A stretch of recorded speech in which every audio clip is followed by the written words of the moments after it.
व्यासपीठावरील सर्व मान्यवर, आजचे प्रमुख अतिथी श्री सिद्धू सर, त्यानंतर ज्ञानज्योती क्लासेसचे Shri Kulkarni sir, Joshi madam, Rangam madam आणि प्रसाद सर, मी पालकाच्या एक प्रतिनिधी म्हणून या ठिकाणी उभा आहे. आतापर्यंत आपण सगळ्या विद्यार्थ्यांचं जे यश पाहिलं ते यश ज्यांच्यामुळे मिळालं, असे सर्व हे मान्यवर स्टेजवर उभे आहेत. मी सर्व पालकांना आणि विद्यार्थ्यांना विनंती करतो त्यांनी जोरदार टाळ्यांनी त्यांचं अभिनंदन करावं.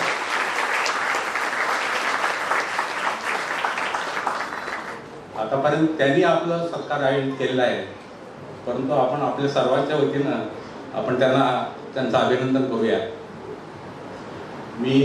माझी मुलगी जेव्हा, मलाही क्लासबद्दल माहिती नव्हती सुरुवातीला, जेव्हा आम्ही क्लास 8वीपर्यंत क्लास लावलेलाच नव्हता, परंतु 9वीमध्ये आता आम्हाला ऑफिसमधून मी सुद्धा सिव्हिल इंजिनिअरिंग आहे, परत MSc सुद्धा आहे, MSc केमिस्ट्री, मी सुद्धा 11वी-12वीचे क्लासेस पुढे घेतलेले आहेत.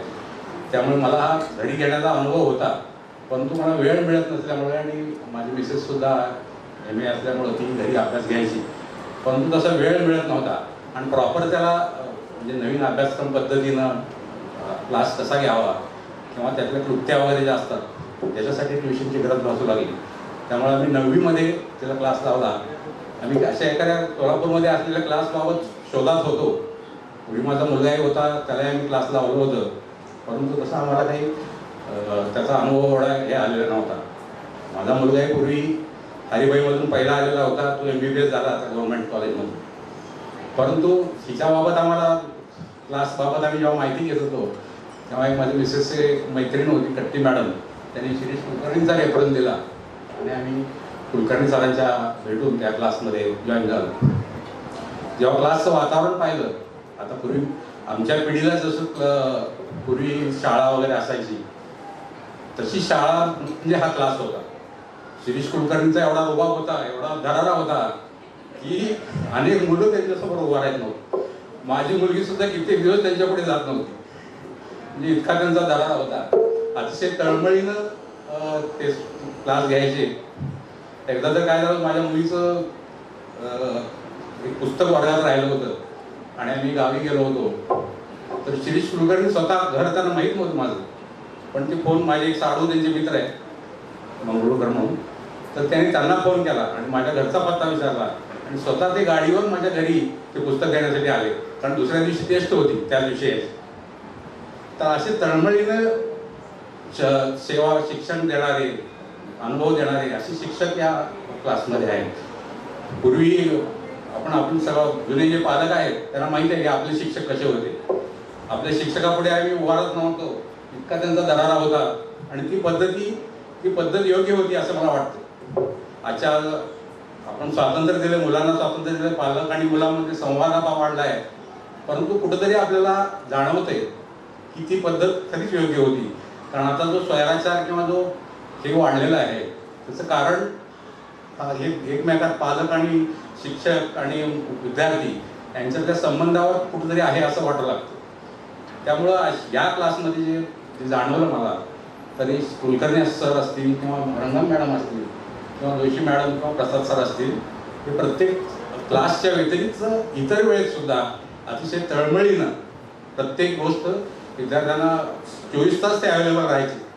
शेवटी तर माझ्या मुलीला ती 4 मार्काचे जे अवघड मॅथ्सचे प्रश्न असतात ते तिला येत नव्हते, म्हणजे बरेचसे चुकायचे, तर ती व्हॉट्सअपवर प्रसाद सरना पाठवायची. तर प्रसाद सर ते पद्धत समजावून सांगून ते व्हॉट्सअपवर पाठवायचे. म्हणजे असे 24 आवर्स अवेलेबल असणारे शिक्षक असे या क्लासमध्ये आहेत. रंगम मॅडम सुद्धा सायन्सच्याबाबत अतिशय तज्ज्ञ असे त्यांचं मार्गदर्शन सर्व विद्यार्थ्यांना मिळालेलं आहे. त्यानंतर जोशी मॅडम, त्यांचं इंग्लिश हे अतिशय उत्कृष्ट असं इंग्लिश त्या शिकवतात. त्यामुळे आता आपण पाहिले, आता जे विद्यार्थी आहेत प्रत्येकाचे मार्क आपण इंग्लिश म्हणजे ते जे विषय शिकवले तिथे या क्लासमध्ये, त्या प्रत्येक विषयाला मला वाटतं प्रत्येक विद्यार्थी 85-90च्या पुढेच आहे. म्हणजे 4 जे विषय आहेत, त्यानंतर जाधव सर म्हणून एक होते इतिहासाचा, त्यांनी यावर्षी प्रयोग केला होता इतिहास विषय शिकवण्यासाठी. तर जाधव सर सुद्धा अतिशय चांगल्या पद्धतीनं इतिहास शिकवायचे.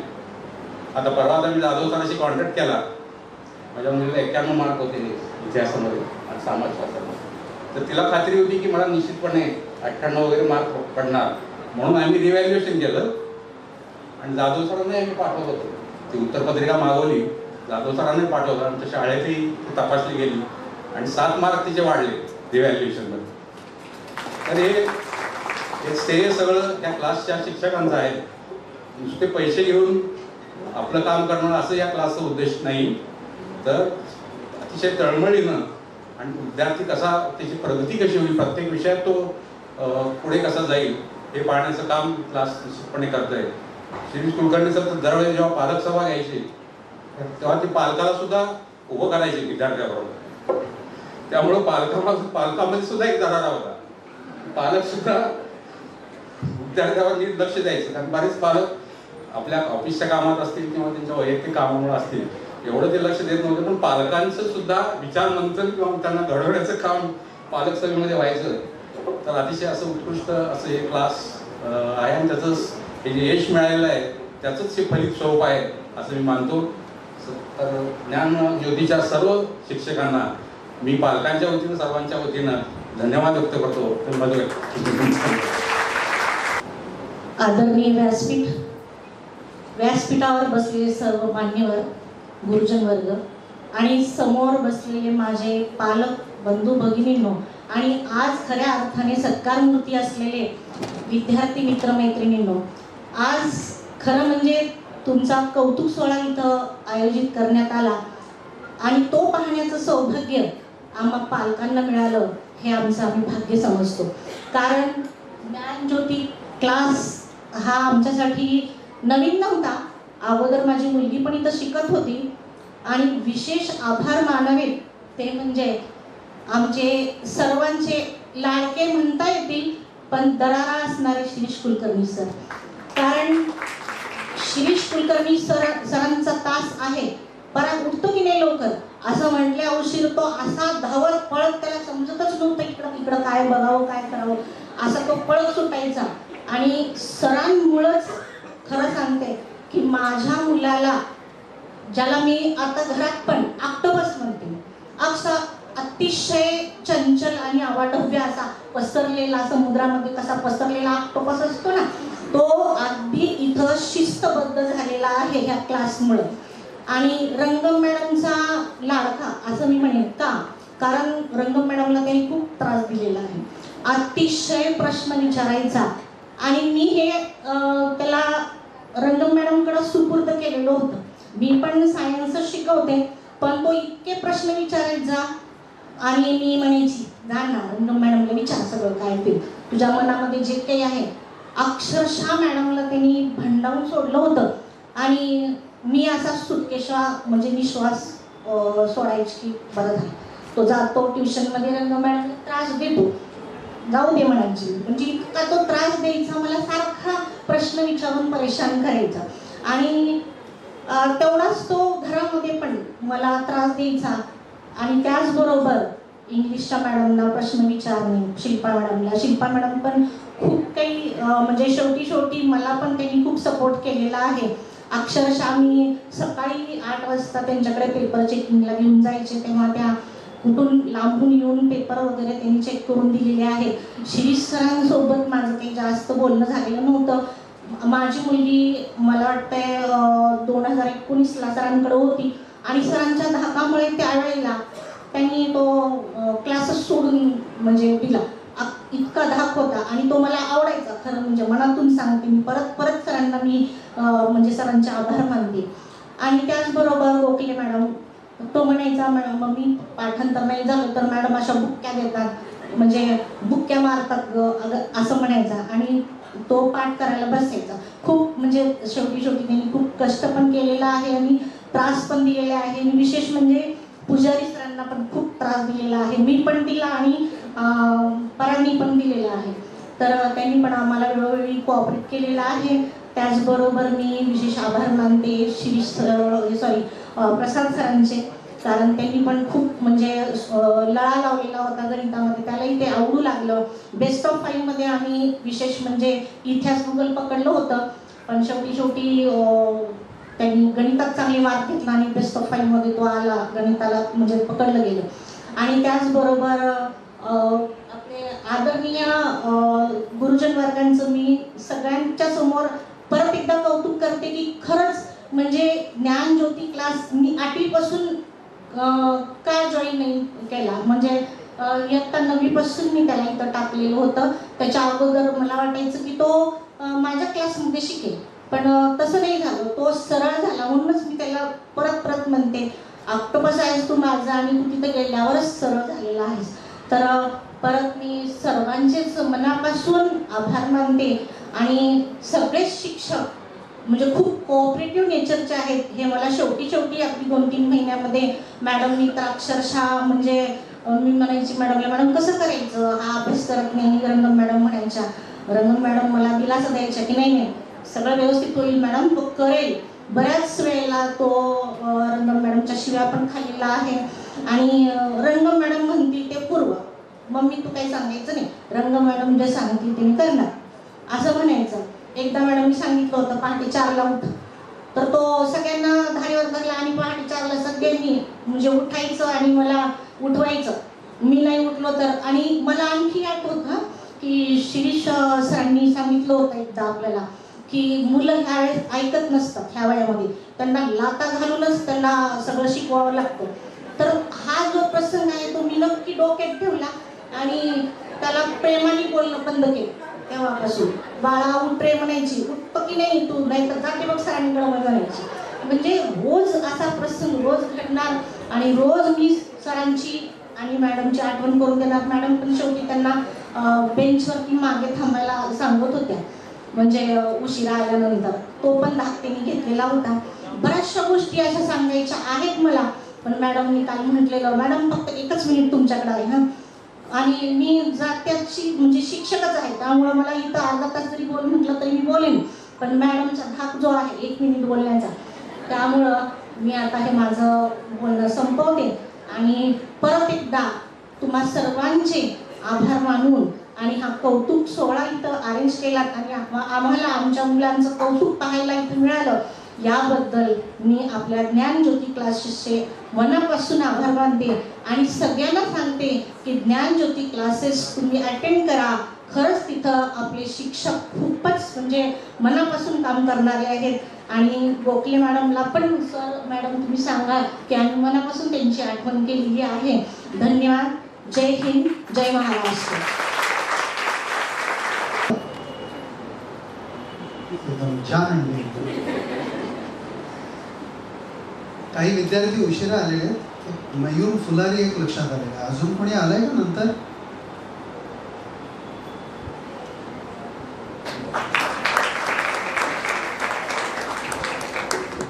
सोहळ्याचे प्रमुख अतिथी, ज्ञानज्योती क्लासेसचे सर्व शिक्षक, रत्नम मॅडम, जोशी मॅडम, प्रसाद सर, गोखले मॅडम, हे सर्व सहाय्यक जे शिक्षक आहेत. इयत्ता 10वीचा जो रिझल्ट यावर्षी लागला आहे त्याच्या सगळ्या आपण आनंदाने सगळ्यांचं कौतुक व्यक्त केलेलं आहे. सर्व पालक यामध्ये सहभागी झाले आणि विद्यार्थ्यांनी मोठ्या संख्येने त्या ठिकाणी उपस्थिती ठेवली. त्यामुळे सर्वांचं मी आधी अभिनंदन करतो आणि सर्वांना धन्यवाद. खरं तर आत्ता माझा उल्लेख जो अनेक वेळा होतोय की शिरीष सर फार रागवत आहे, शिरीष सरांना फार धाक होता, सर रागवत होते. हे गेली 40 वर्षे मी ऐकतोय. प्रत्येक मला वाटतं कुठल्याही आपल्या कार्यक्रमामध्ये पालक असं बोलले नाहीत किंवा विद्यार्थी बोलला नाही की सर फार रागवतात आणि सरांचा फार धाक आहे. पण असा धाक असताना सुद्धा, असं रागवत असताना सुद्धा 40 वर्ष क्लास चालू आहे. मला वाटतं यामध्ये आपल्या सगळ्यांना त्यांना महत्त्व आहे.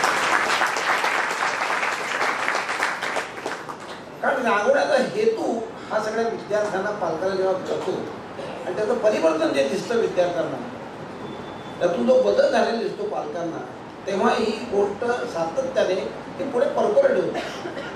आता इथे बसलेले काही पालक आहे, या पालकांना निश्चितपणे माझ्याकडे क्लास लावताना त्यांनी सांगितलं असेल की सर कडक आहे तरी तुम्ही तिथे जा आणि तुमच्या पाल्याची योग्य ती त्या ठिकाणी मार्गदर्शन तुम्हाला मिळेल. खरं तर मी या क्लासमध्ये जेव्हा क्लास सुरू केला तर मी माझं वैयक्तिक जे क्वालिफिकेशन आहे ते खरं तर एका शिक्षकाचा अजिबात नव्हतं. मी मुळात टेक्स्टाईल इंजिनियर झालेला, माझं इंजिनिअरिंग झालेलं शिक्षण. काही काळ मी टेक्स्टाईल इंजिनिअरमध्ये काम केलं होतं. एका ब्लड बँकेचं मी व्यवस्थापन केलं होतं. 8-10 वर्ष त्यामध्ये काम केलं होतं. पण शिकवण्याची एक आवड म्हणा किंवा मला एक इच्छा अशी असायची आणि त्यामुळे मी अनेक वेळा विद्यार्थ्यांना मार्गदर्शन करत होतो. आणि गेल्या 30 वर्षापासून जवळजवळ आता आपलं व्यवस्थापन चालू आहे, शिक्षकाचं काम चालू आहे. आणि गेल्या 30 वर्षामध्ये आपला क्लास हा या स्तरामध्ये आपण आणून ठेवलेला आहे. 30 वर्षामध्ये एक वैशिष्ट्य आपल्या क्लासचं असं म्हणतं की आपल्या क्लासचं कुठे बोर्ड आपण लावलेलं नाही. बाहेर क्लासचे कुठे ज्ञानज्योती क्लासचं बोर्ड आपण कधीही अजून तरी लावलेलं नाही. आणि तरी देखील आपल्या क्लासची आत्ताची स्थिती अशी आहे की ॲडमिशन आमच्या जवळच्या मेधानगरच्या संपल्या, बरोबर ना? ॲडमिशन संपलेले आहेत, जागा बसायलाच नाही, ही अवस्था आता आहे. त्याचं सगळं श्रेय हे आपल्या सगळ्या विद्यार्थ्यांनी मिळालेल्या यशामध्ये आहे आणि या सगळ्या पालकांचा असलेला विश्वास जो आहे तो महत्त्वाचा आहे. आणि आम्ही सर्व शिक्षक हाच विश्वास आणखीन आपला दृढ कसा होईल. आता जसं काही पालकांनी बोलून दाखवलं की आता इथून पुढे आपल्या विद्यार्थ्यांना पाठवायचं ना, या ठिकाणी पाठवा. आणि मला असं वाटतं की 90% विद्यार्थी हे पालकांनी पाठवलेल्या फॉलोअपमधून आपल्याकडे विद्यार्थी येत असतो की इथे जा, तुम्हाला कुठल्याही प्रकारची अडचण येणार नाही. आणि त्याच्यावर आपला क्लास चालू आहे. आणि म्हणून सर्व शिक्षक जे इथे आहेत हे प्रामाणिकपणे जे काम करत आहेत, एक ध्येय त्यांच्यासमोर आहे की आपल्या सगळ्या विद्यार्थ्यांना आपल्याला काही ते परिवर्तन यांच्यामध्ये आणायचं आहे. आणि त्या परिवर्तनातून आपल्याला आणखीन काही त्याच्यात काही चांगले गुण उत्पन्न करता येतील, हा ध्यास घेऊन हे सगळे शिक्षक काम करत असल्यामुळे आपले हे यश आपल्या सगळ्यांना दिसत आहे.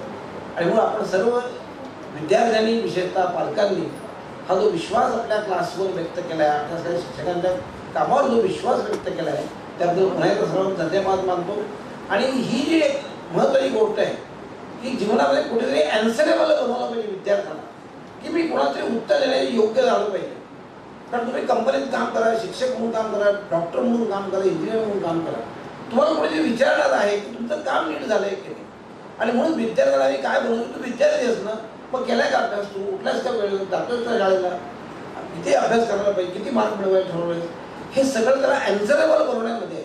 आणि जेव्हा विद्यार्थी ॲन्सरेबल बनेल, मला वाटतं की सगळ्या समस्या आहेत त्या बऱ्याचशा कमी होऊन जातात. मला बरोबर उत्तर द्यायचं आहे, योग्य पद्धतीने उत्तर मला द्यायचं आहे, त्यासाठी मला योग्य बनायचं आहे, ही जाणीव विद्यार्थ्यामध्ये एकदा निर्माण झाली की आपल्याला खूप गोष्टी सोप्या होऊन जातात. आता बसलेल्या सगळ्या विद्यार्थ्यांना मी खूप गेल्या 2-3 वर्षांमधून ओळखतोय, अनेक वेळा रागवावं लागलेलं आहे, काही खूप लोकांचं पण रागवून आलेलं आहे, काही जणांकडे घरी जाऊन सांगावं लागलेलं आहे, काहींना खूप कौतुक पण त्यांचं केलेलं आहे, काउन्सिलिंग केलेलं आहे. ह्या सगळ्यातून या विद्यार्थ्यांनी योग्य तो ज्याला म्हणतात ते आकलन करून घेतलं आहे, हे मला खूप महत्त्वाचं वाटतं की ही रागवण्याची जी काही इच्छा म्हणजे असते किंवा आम्ही जे करतोय त्यातलं योग्य कारण त्याला कळलं की शिक्षक का रागवत आहे.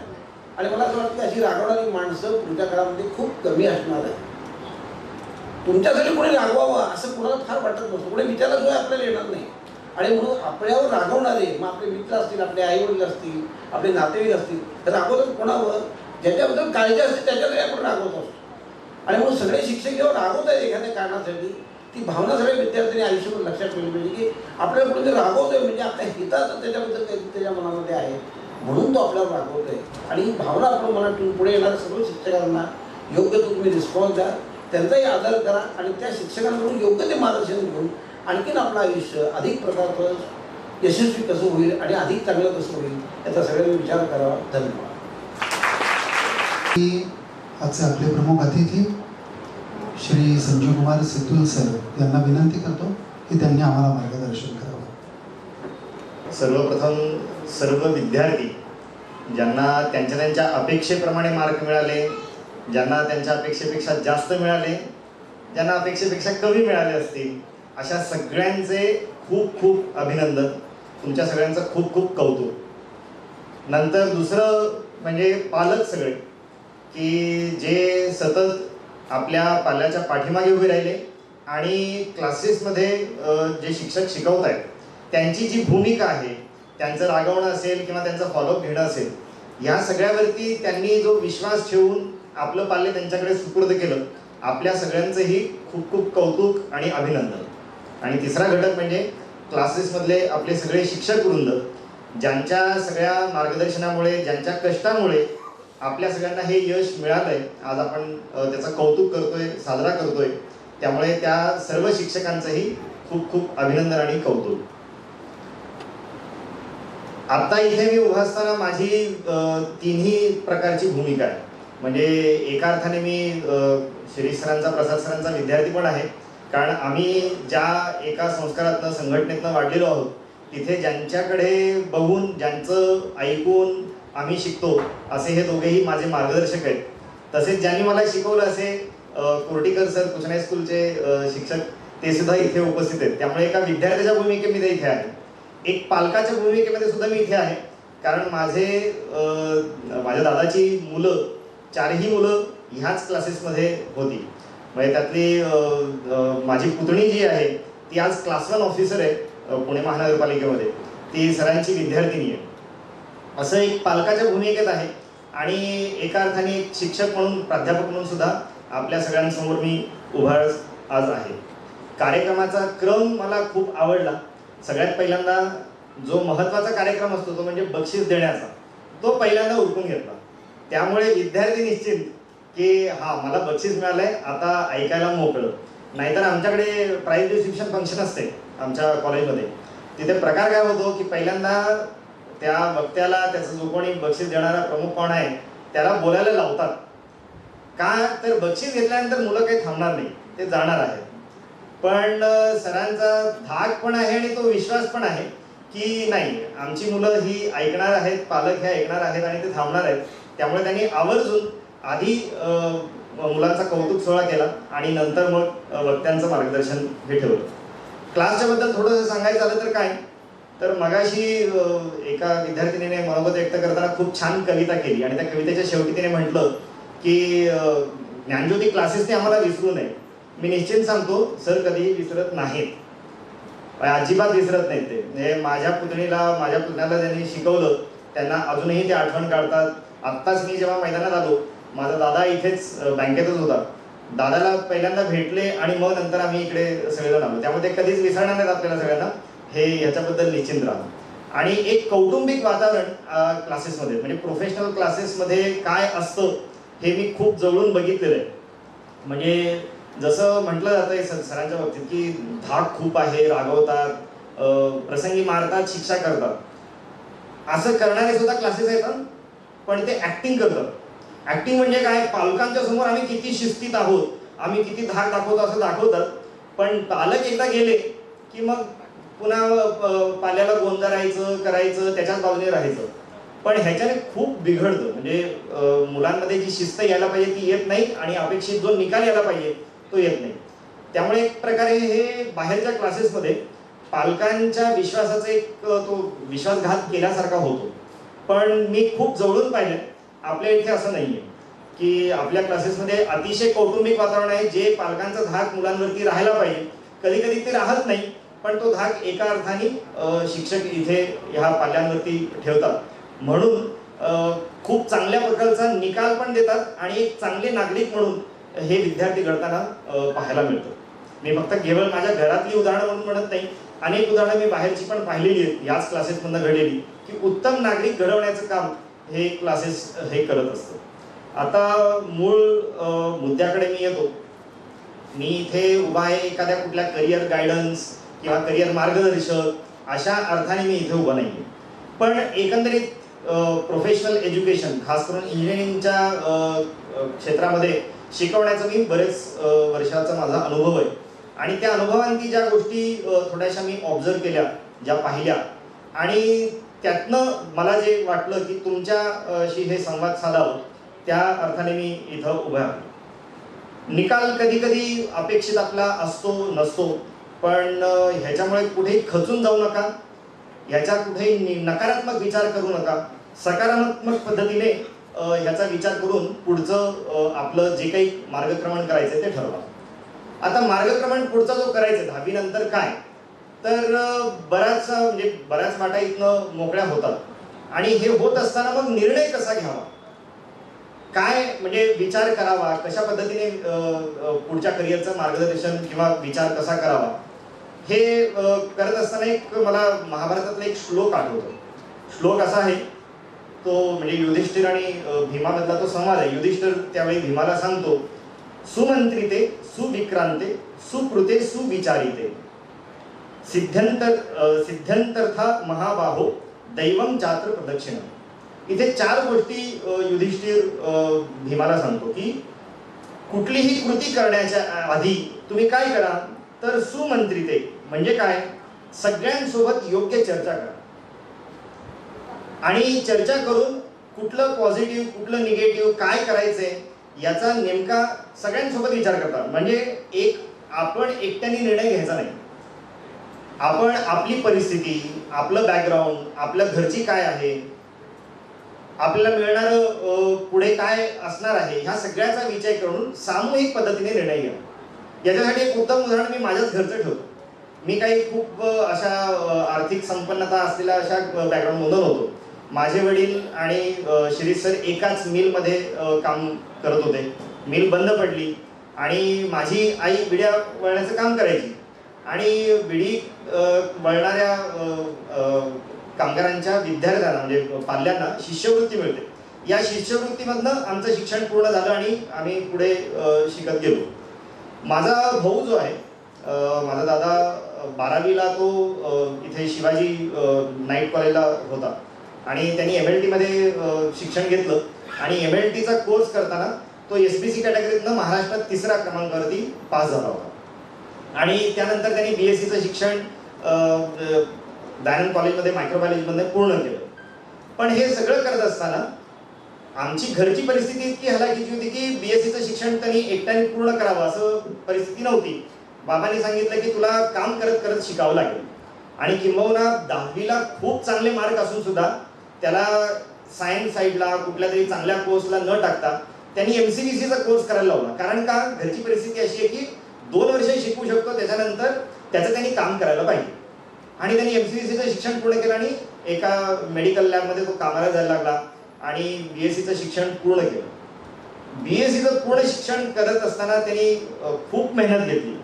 म्हणजे सकाळी तो 6-6:30ला घरातनं बाहेर पडायचा, ब्लड सॅम्पल कलेक्ट करायचं, ते लॅबमध्ये पोहोचायचं, कॉलेजला जायचं, कॉलेजचं काम झालं की लगेच तिकडनं हॉस्पिटलला जायचं, पुन्हा सॅम्पल्स कलेक्ट करायचे, पुन्हा लॅबमध्ये जायचं, टेस्टिंग करायचे, रिझल्ट द्यायचे आणि रात्री 10 वाजता घरी यायचं.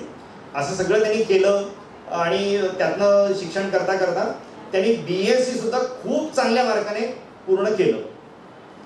BSc पूर्ण झालं. बाबांना विश्वास नव्हता की अरे हा एवढं करून चांगलं करेल का, पण त्यांनी मेहनत केली, शिक्षण पूर्ण झालं. आता त्याला पुढे जायचं होतं MScला. MScला जाताना दादांनी वडिलांसोबत चर्चा केली. वडील म्हणाले, काय तुझं पुढचं काय करायचा विचार आहे. वडिलांची अशी इच्छा होती की BSc पर्यंत शिक्षण झालं, पूर्ण झालं, आता तू नोकरी करायला लाग. दादा म्हणाला की नाही, मी फक्त माझं मत मांडतो, शेवटी निर्णय तुम्ही सांगाल, मी त्या पद्धतीने करतो. त्यांनी म्हणजे मी मगाशी जे म्हटलं सुमंत्री ते चर्चा कशी करावी घरामध्ये, त्यांनी म्हटलं की मला MSc करायचंय, BSc वरून जर मी समजा नोकरी धरली तर एका ठराविक पगारापर्यंत मी जाईन आणि त्याच्यानंतर मला पगारवाढ मिळू शकत नाही. एका ठराविक पोस्टपर्यंतच आपण जातो. PG करणं हे खूप महत्त्वाचं आहे, त्यामुळे मला पोस्ट ग्रॅज्युएशन करायचं आहे. पण पोस्ट ग्रॅज्युएशन करायचं असेल तर सोलापुरात करता येणार नाही. त्यावेळी शिवाजी विद्यापीठ होतं आणि शिवाजी विद्यापीठाची इथे MSc मायक्रोबायोलॉजी कुठेच नव्हती. शिवाजी विद्यापीठात जावं लागायचं, कोल्हापूरला किंवा कराडला. आणि शिवाजी विद्यापीठात पण नव्हतं, कराडलाच फक्त ते होतं.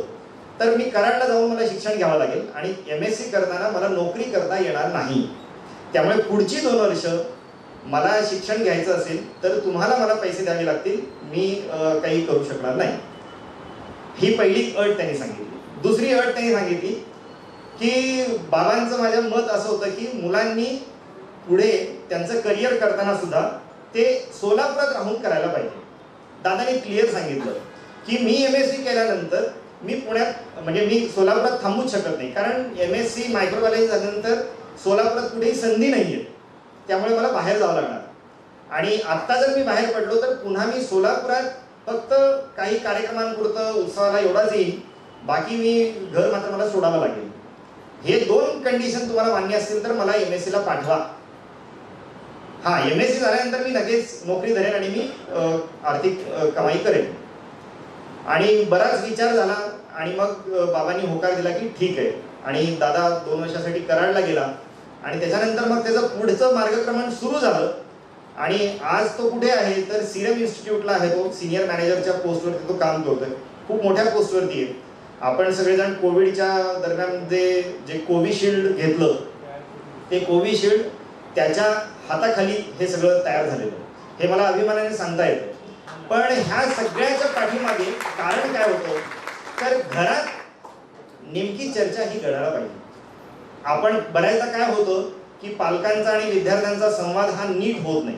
हा सगळा ट्रेंड कुठे चाललाय तिकडे जाऊ, मग विद्यार्थ्याचे मित्र काय करतायत त्या पद्धतीने जाऊ, असं न करता आपण चर्चा विमर्श सगळं करून त्याच्या अंती आपण निर्णय घ्यावा. आणि एकदा निर्णय झाला तर पुढचा जो शब्द आहे तो सुविक्रांत. म्हणजे तिथे आता कुठेही कुठल्याही दबावाशिवाय निराशा नकारात्मक असा विचार न करता आता ठरलंय ना आपलं, आपण जे उद्दिष्ट ठरवलंय, सामूहिक निर्णय घेतलाय, त्याच्याप्रमाणेच आपल्याला जायचंय, त्याच्यावरती मार्गक्रमण करायचं आणि त्या दिशेने जाण्याचा आपण विचार करावा. आणि हे करत असताना कुठलाही दबाव किंवा नकारात्मक विचार येऊ नये. का तर आपल्याला एक गोष्ट सांगितली जाते, आपल्या सगळ्यांना कदाचित माहिती पण असेल, कल्पवृक्षाची गोष्ट सांगितली जाते की एक असाच माणूस होता, तो जंगलामध्ये भरकटला, त्याला तहान भूक लागली पण कुठे काय खायला प्यायला मिळेना. म्हणून तो एका घनदाट एक छान मस्त डेरेदार वृक्ष सापडलं, त्या वृक्षाच्या खाली बसला. त्याला कल्पना नव्हती की मी ज्या झाडाखाली बसलो ते एक कल्पवृक्षाचं झाड आहे. त्याच्या मनात एकदम यायला लागलं की अरे एवढा थकलो, इथे मला पाणी प्यायला मिळालं असतं किती छान झालं असतं. त्याच्या मनात येतो तिथे एक मस्त एक पेला प्रकट झाला, त्याच्यात छान थंडगार सुगंधी पाणी होतं. तो गटागटा ते पाणी पिल्यानंतर मग भुकेची जाणीव झाली आणि मग त्याच्या मनात आलं की अरे इथे जर मला खायला मिळालं असतं किती छान झालं असतं. तो होता कल्पवृक्ष झाडाच्या खाली आपण जी इच्छा व्यक्त करतो ती मिळते. आणि पंचपक्वानाने सजवलेलं ताट त्याच्या समोर आलं, तेही खाल्ला. आता खाऊन झाल्यानंतर स्वाभाविक झोप येणार. त्याला वाटलं अरे इथे काहीतरी बिछाना मिळाला असतं किती छान झाला असता. बिछाना प्रकट झाला, झोपला. एक छान डुलकी झाल्यानंतर उठल्यानंतर मग थोडा शांत झाल्यानंतर विचार करायला लागला की अरे मगाशी मी माझ्या डोक्यात जे विचार आले ते प्रकट झालं. आधी म्हटलं पेला पाणी पाहिजे तर पाणी मिळालं, खायला पाहिजे खायला मिळालं, बिछाना मिळाला. हे सगळं कुठं येत आहे, इथे काहीतरी असणार आहे. आणि मग त्याच्या डोक्यात आलं की इथे काही भूतभीत तर नाहीये ना, काही राक्षस वगैरे तर नाही ना. असं म्हटल्याबरोबर खरंच तिथे राक्षस प्रकट झाला. का तर तो कल्पवृक्षाच्या झाडाखाली होता. त्या राक्षसाकडे बघितल्यानंतर त्याच्या डोक्यात एकदम घाबरला तो आणि वाटलं की हा मला काही करणार नाही ना, हा खाऊन पिऊन तर टाकणार नाही ना. आणि तेच झालं, त्या राक्षसाने त्याला खाऊन टाकलं. गोष्टीचं तात्पर्य काय तर आपण विचार काय करतो त्याप्रमाणेच आपल्याला निकाल मिळतो. कारण मन हे सगळ्यात ताकदवर, जे त्याला जशी आपण दिशा देऊ त्या प्रकारे आपलं घडत जातं. त्यामुळे आपल्या करिअरच्या दृष्टीने आपण जेव्हा एखादा निर्णय घेतो, जी एक वाट निवडलेली आहे, त्या वाटेवरती जाताना कुठलेही दबाव नकारात्मक विचार न ठेवता सकारात्मक पद्धतीने त्या ह्याच्यावरती मार्गक्रमण करा. नंतर एक म्हटलंय की सुविचारे आणि सुकृते, म्हणजे खूप विचार करून निर्णय घ्या आणि मग नंतर त्याच्यावरती कृती करायला लागेल. फक्त विचारच करत बसलो आणि कृती नाही केली तरी ते साध्य आपल्याला होत नाही. म्हणजे भगवद्गीतेमध्ये सुद्धा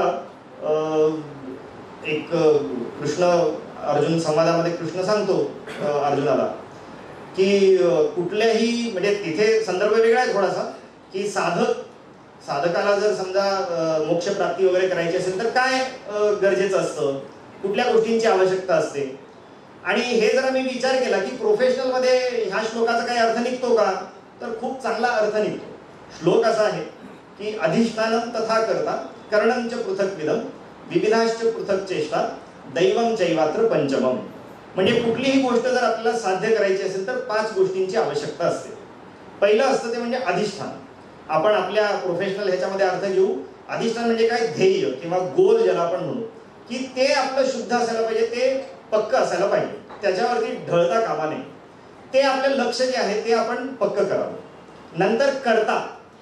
करता म्हणजे काय, मी जो ते गोल किंवा जे साध्य करायचं आहे तो मी कसा असायला पाहिजे, तर सर्वार्थाने त्याच्यासाठी आपण सुदृढ असायला पाहिजे. म्हणजे शारीरिक, मानसिक, वैचारिक, बौद्धिक सगळ्या अर्थाने आपण त्याच्यासाठी सुदृढ बनलं पाहिजे. आणि नंतर तिसरं जे लागतं, अधिष्ठानम तथा करता करणम च पृथक्विदम. करणम म्हणजे करणम च पृथक्विदम म्हणजे ते ध्येय मिळवण्यासाठी जे काम करायचंय ना, जे मुख्य गोष्ट लागते ती गोष्ट आपण सतत करायला पाहिजे. म्हणजे उदाहरणार्थ आपण इंजिनिअरिंगचा अभ्यास करतोय, तर इंजिनिअरिंगचा अभ्यास हे उत्तम पद्धतीने करायला पाहिजे, त्याच्यात काही कमतरता नकोय. मेडिकलच्या क्षेत्रामध्ये मी गेलो तर मेडिकलचं काम उत्तम करा, म्हणजे त्याचं शिक्षण उत्तम पद्धतीने घ्या. म्हणजे ते गोल साध्य करण्यासाठी जी पद्धती लागते, जी कार्यपद्धती लागते ते व्यवस्थित करा. आपल्याला डिफेन्समध्ये जायचं आहे, आपल्याला वेगळ्या स्पर्धा परीक्षांमध्ये जायचं आहे, तर त्याच्यासाठी जो अभ्यासक्रम लागतो तो अभ्यासक्रम नीट करा. म्हणजे आता डिफेन्समध्ये जायचं असेल तर तुम्हाला केवळ अभ्यास करून चालत नाही. तुम्हाला एमपीएससी यूपीएससी द्यायची आहे, फक्त पुस्तकी अभ्यास करून नाही चालणार. तुम्हाला शारीरिक सुद्धा तेवढंच व्यवस्थित ठेवावं लागतं. त्यामुळे ती जे मुख्य गरज आहे ती गरज भागवा. आणि चौथी गोष्ट सांगितली जाते, अधिष्ठानम तथा करता करणम च पृथक्विदम विविधाश्च पृथक चेष्टा. म्हणजे त्या मुख्य कामाला अनुसरून अन्य गोष्टींची सुद्धा आपल्याला गरज असते. म्हणजे जसं की आज आपण बरेच ठिकाणी बघतो की अमुक एका क्षेत्रामध्ये त्यांनी प्रावीण्य मिळवलेलं असतं, म्हणजे पदवी मिळाली असते इंजिनिअरिंगमध्ये, पदवी मिळाली असते डॉक्टरकीमध्ये, पण करिअर मात्र वेगळ्याच क्षेत्रात करतात. म्हणजे आपल्याच सोलापुरात सुद्धा ते असे काही शिक्षक आहेत. म्हणजे आपल्या सरांचं एक खूप उत्तम उदाहरण आहे. त्यांचं शिक्षण झालंय टेक्स्टाईल इंजिनिअरिंगमध्ये, पण आपण सगळेजण त्यांना म्हणतो की एक उत्तम शिक्षक कसा असावा, तर त्यांच्यासारखा असायला पाहिजे. म्हणजे प्रसादजींच्या बद्दल सुद्धा तुम्हाला सगळ्यांना माहिती असेल, नाही माहित नाही, पण ते उत्तम गायक आहेत, खूप उत्तम गायक आहेत. आणि तुम्ही कदाचित ऐकलं पण असेल. म्हणजे आपण जे करिअर म्हणून पाथ निवडतोय, त्याचा अभ्यास करतोय, त्याच्या व्यतिरिक्त बाकीची सुद्धा आपल्याला गोष्टी यायला पाहिजे. म्हणजे मला फार कौतुक ह्याचं वाटलं, मगाशी माझ्या हस्ते तुमच्या सगळ्यांचा सत्कार सोहळा झाला. कदाचित माझ्या दहावीच्या वेळेला जर समजा असा सत्कार सोहळा आयोजित केला असता तर माझा बिलकुल इथे सत्कार झाला नसता, कारण मला 80% वरती गुण नव्हते. मला किती होते तर 72% गुण होते, पण त्यावेळेचे 72% गुण खूप होते. म्हणजे त्यावेळेच्या 10वीच्या टॉप 10 मध्ये मी होतो, माझ्या शाळेतल्या टॉप 10 मध्ये मी होतो. तेव्हा एवढं म्हणजे मार्क्सचं हे नव्हतं तेव्हा. त्यामुळे 72% जरी माझ्याकडे गुण असले तरी आज मी स्टेजवरती येऊन बोलतोय, किंवा मगाशी सरांनी सुद्धा सांगितलं की मी अनेक क्षेत्रांमध्ये जाऊन बोलतो, करतो, किंवा काही संस्था संघटनांचंही काम करतो. ह्या सगळ्या गोष्टी आपल्याला करता यायला पाहिजे. म्हणजे केवळ मी माझं पुस्तकी, माझं करिअर एवढंच घेऊन बसतो असं नाही. आणि ह्यासाठी मला पालकांना एक विषय सांगायचा आहे की ह्याच्यासाठी आपण पाल्यावरती सुद्धा केवळ पुस्तकी ज्ञानासाठीचा भर देऊ नये, त्यांना चौफेर अभ्यास करू द्या.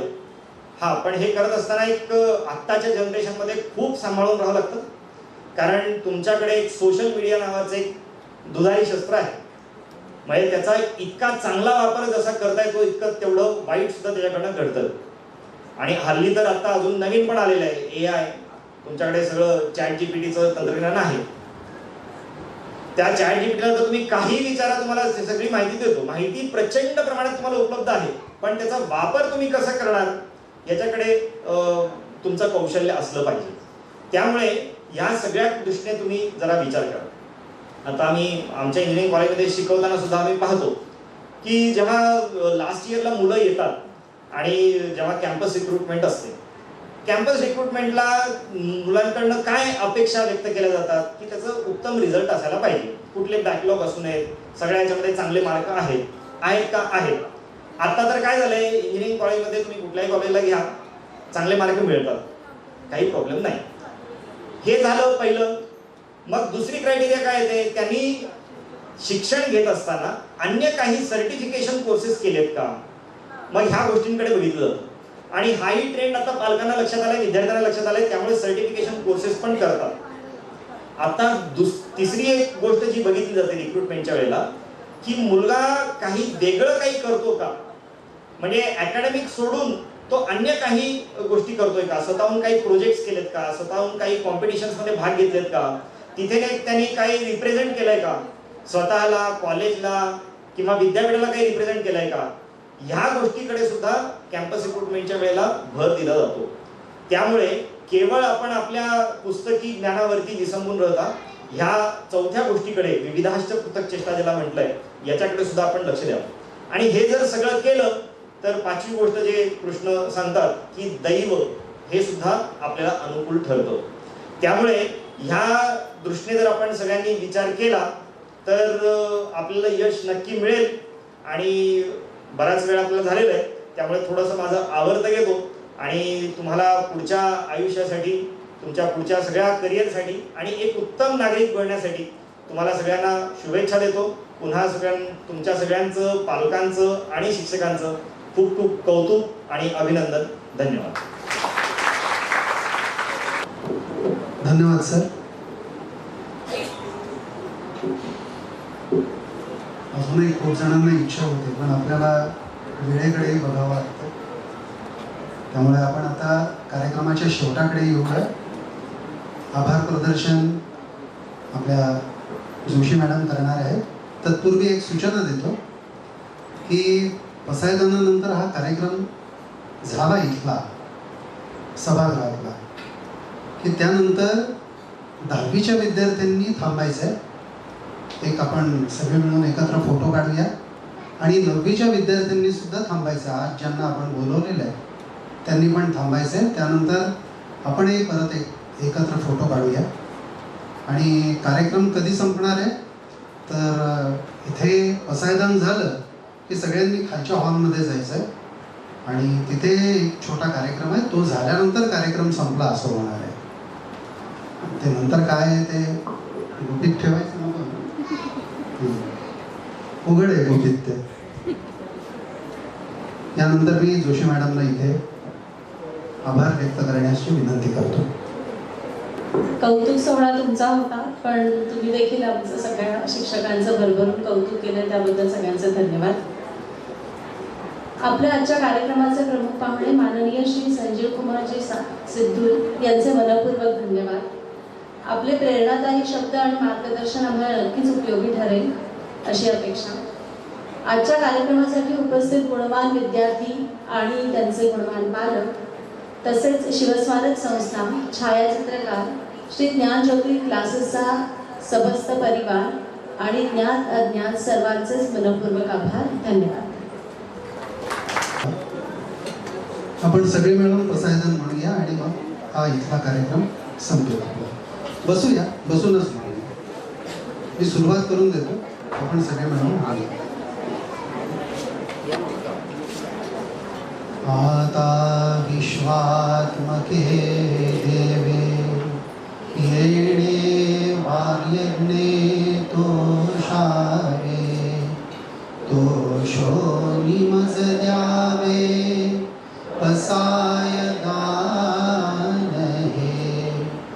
जे खळांची व्यंकटी सांडो तया सत्कर्मी रती वाढो, भूता परस्परे पडो मैत्र जीवांचे.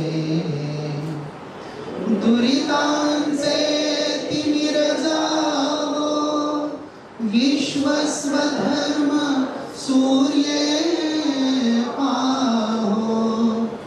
जो जे वांछील तो ते लाहो, प्राणी जात वर्षत सकळ मंगळे. ईश्वर निष्ठांची मांदियाळी, अनवरत भूमंडळी भेट तू भूता. चराकल्पतरूंचे आरव, चेतना चिंतामणीचे गाव. बोलते जे अर्णव पीयूषांचे, चंद्रमे जे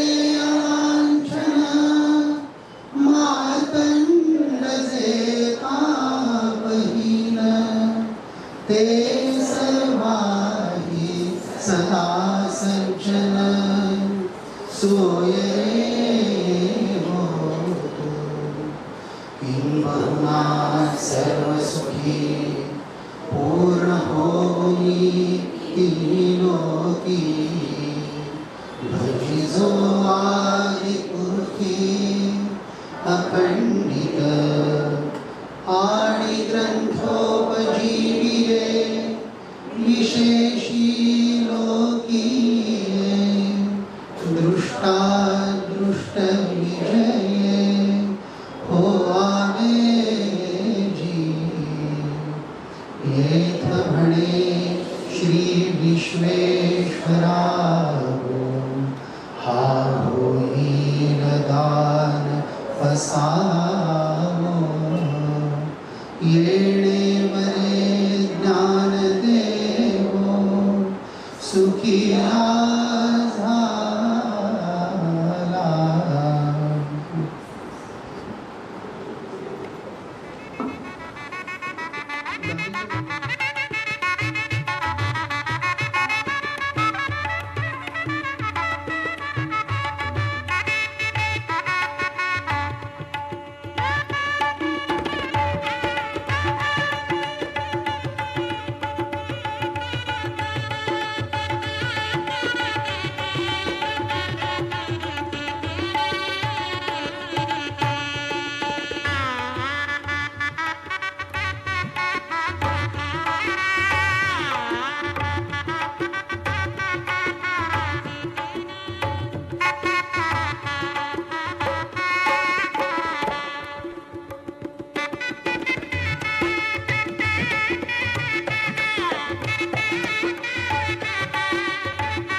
माझ्या आईने अनेक क्लासेस बघितले, पण या क्लासेसचं प्रमुख आकर्षण म्हणजे इथले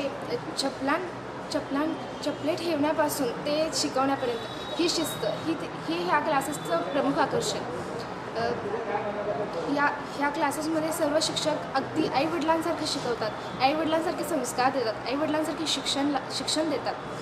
त्यामुळे माझ्या आईला हे क्लासेसबद्दल खूप म्हणजे अपेक्षा होत्या की ह्या क्लासेस मला नक्कीच घडवतील आणि हे सिद्धही झालं आहे. मला ह्या क्लासेसने नक्कीच घडवलं आहे. या क्लासेसमुळे मी आधी एवढी काय नव्हते, कशामध्येच नाही अकॅडमिकमध्ये, पण या क्लासेसमध्ये आल्यापासून म्हणजे सगळ्या गोष्टींमध्येच, मॅथ्समध्ये तर पहिली गोष्ट, मॅथ्स म्हणजे मला म्हणजे ठीकठाकच होतं माझं मॅथ्स. इथं आल्यावरती म्हणजे मॅथ्ससोबत एक प्रेम, एक लगाव झाल्यासारखं वाटलं. आणि सायन्समध्ये पहिला रट्टा मारायचा, फक्त रट्टा मारायचं. इथं आल्यापासून सायन्समध्ये गोडी यायला लागली. ते फक्त वाचल्यावरती असं लक्षात राहू लागलं की परत ते विसरणार नाही. आतासुद्धा काही अशा बेसिक गोष्टी आहेत ज्या की आतासुद्धा माझ्या कामात येतात. हे सर्व या क्लासेसमुळे घडलं. मी इथं 8वीपासून आहे आणि मला गर्व आहे की मी या क्लासेसमधून शिकले. धन्यवाद. नमस्कार, मी 9वीमध्ये या ज्ञानज्योती या क्लासमध्ये प्रवेश घेतला. पहिल्यांदा रंगमॅम मला भेटले, जे की अतिशय दयाळू स्वभावाचे होते आणि त्यांनी मला खूप अतिशय मार्गदर्शन केलं. जे माझे सायन्सचे आन्सर होते त्याच्या बाबतीत पण देखील मला भरपूर प्रतिसाद दिला आणि त्यांनी देखील मला कसं लिहायचं सायन्सचे आन्सर ते सगळं सांगितले. त्यानंतर शिरीष सर भेटले, त्यांनी देखील आम्हाला मॅथ्सचं गणित कसं सोडवायचं सांगितले. त्यासोबतच प्रसाद सरांचे देखील मार्गदर्शन आम्हाला लाभले. इंग्रजी विषयामध्ये शिल्पा मॅमचे आम्हाला मार्गदर्शन लाभले. त्यांनी आम्हाला इंग्रजीमध्ये लेखन कसं करायचं, कुठे कुठे आपले सिली मिस्टेक होऊ शकतात